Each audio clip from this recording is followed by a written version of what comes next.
Alice resolutely boarded the flight to Paris, determined to leave behind forever the home that her adopted sister Delilah had taken over. It wasn't until that very moment that those so-called family members finally panicked, their bodies filled with guilt, for they had caused Alice irreparable harm. It turned out that when Alice was little, she got lost by accident and grew up in an orphanage. 10 years ago, her family finally found her and brought her home. But no one expected Delilah to deliberately set fire to the house, injuring her own leg and maliciously framing Alice for it. Alice couldn't defend herself no matter what she said, and was ultimately sent to prison by her own family working together. 10 years passed quickly, and Alice was finally released from prison. Her fiancé came by car to pick her up, but the moment she got in the car, her mother called, saying that Delilah was having another episode, and told the fiancé to come home right away. Without a word, the fiancé dropped Alice off by the roadside.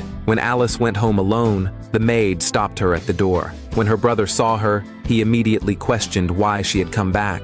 Alice ignored him and walked straight into the house. Seeing her attitude, he threw the apple in his hand at her and warned her to behave herself if she was staying. Alice silently went to her room to pack her things. At that moment, she heard her brother downstairs saying that he wanted to throw her out again. Their father replied that as long as she stayed out of sight, it was fine. Seeing Delilah's fake expression, Alice clenched her fists in anger. Just then, her phone rang. It was a call from her old teacher. It turned out that 10 years ago, while sketching outdoors, her teacher had discovered her artistic talent. The teacher had planned to take her abroad for further study, but before Alice could even agree, she was imprisoned. She never imagined that after 10 years, she would still receive her teacher's call. When the teacher heard she'd been in prison, she still chose to believe in her, and said she would take Alice abroad in a month. Without hesitation, Alice accepted the offer, planning to leave this house for good in a month. That day was Alice's birthday.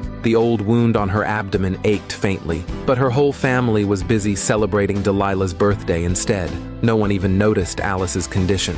As Alice walked past the dining table, Delilah shamelessly asked her for a gift.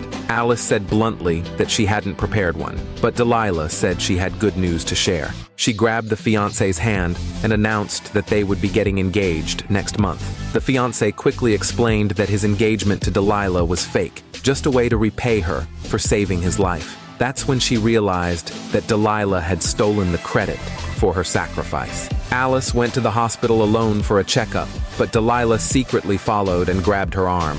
Delilah stood up defiantly, leaving Alice stunned and speechless. It turned out Delilah had even faked her disability, but even then, Delilah taunted her, saying that as long as she sat in her wheelchair, Alice would never be able to turn her life around. The family and the fiancé are all mine, she said. Furious, Alice yanked her hand away and walked off. Soon came the day of Delilah and the fiancé's engagement party. Alice received a call from her teacher telling her to head to the airport right away. Alice decided to see her family one last time, but as soon as she arrived at the party, she saw her fiancé and Delilah kissing passionately. Completely crushed, Alice went home, tucked her medical records inside her diary, and packed her things to leave. At that moment, her mother realized Alice was gone and told the brother to call her back. But the brother didn't even know where Alice's room was. The mother was about to scold him, but then she paused. She didn't know where Alice lived either, so she called the butler to ask.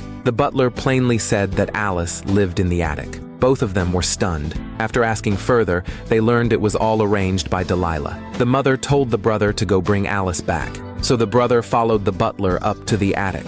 Seeing the dark, damp surroundings, he was completely in disbelief, because in his mind, Alice had always been spoiled and extravagant.